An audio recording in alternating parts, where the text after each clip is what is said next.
So I want to talk about this incident here. You had this situation involving a young man, 22 years old. He was driving in Jacksonville, Florida. He was stopped by police, and they say that they stopped him because his lights weren't on. They said that it was inclement weather. It looked like it was a little cloudy or whatever, but it was daytime. So it wasn't a situation where he was in the dark or anything like that. And they also said that they stopped him because he wasn't wearing his seatbelt. And so, they stopped his brother. And for a minute, he had his car door open. He closed his car door and he said that he wasn't going to exit the vehicle. And then the police proceeded to shatter this man's car window and punch him in the face. Even though he wasn't even fighting these officers, he didn't threaten these officers, he did not try to harm these officers, but this officer decided that because he was angry, that he was entitled to punch this black man in the face. And then they pulled him out of the vehicle and they continued to assault him after they took him out of the vehicle. And the sad thing is, you had a black man participating in this brutality, standing by, allowing this brutality to continue. And after this incident, the sheriff had a press conference, and I can't recall the sheriff's name that spoke at the press conference, but he was basically saying that we don't know the whole story and we shouldn't rush to judgment.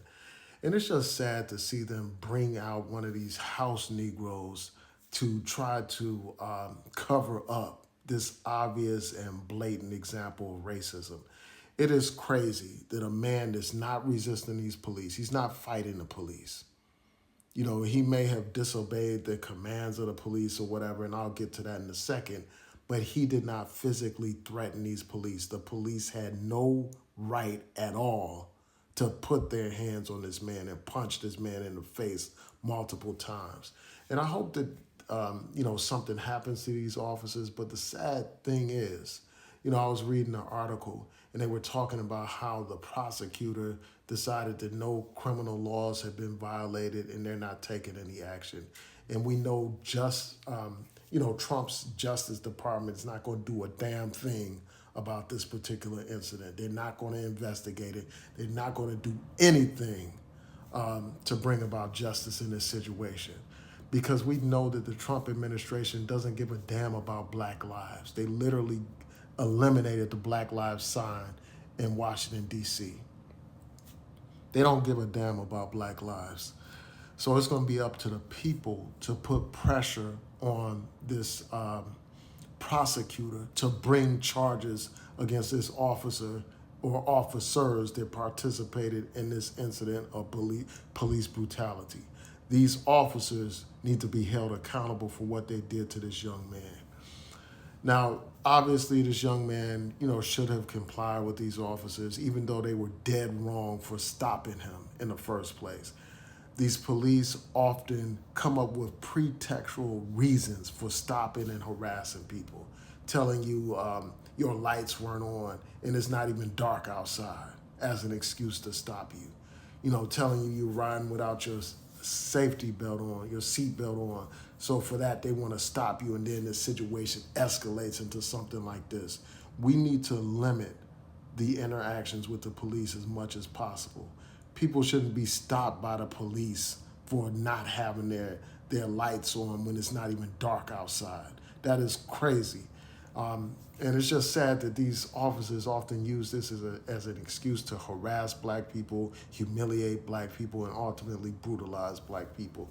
So I hope that this young man gets justice, for what these police did to him. Fortunately, this young man didn't lose his life. He didn't get shot or anything like this. But this is unjustifiable. What they did was unjustifiable. The man had his hands up at some point, but yet and still they viewed this black man as a threat. So yeah, I hope, Ben Crump and them recover millions for this young man, because this is absolutely outrageous. And I just wanted to add before I close out that, obviously, I recommend that people comply with police officers' instructions, even if these police are dead wrong. Even if, they had no justification to stop this young man in the first place. I think that the best practice is to, listen to the police and follow their instructions and then file a complaint later. You need to survive your encounter with these police. Don't give them any kind of excuse to lay their hands on you. Even though these police are dead wrong, just as a precaution, we need to always advise our young people, and many of us do, advise our young people to listen to these police and survive the incident unscathed and, file your complaint at a later time, after the incident. But don't give these police an excuse to brutalize you. Don't give them an excuse to harm you. But anyway, I just wanted to share my thoughts about this. I hope that the family gets justice for this crime that was committed against this young man.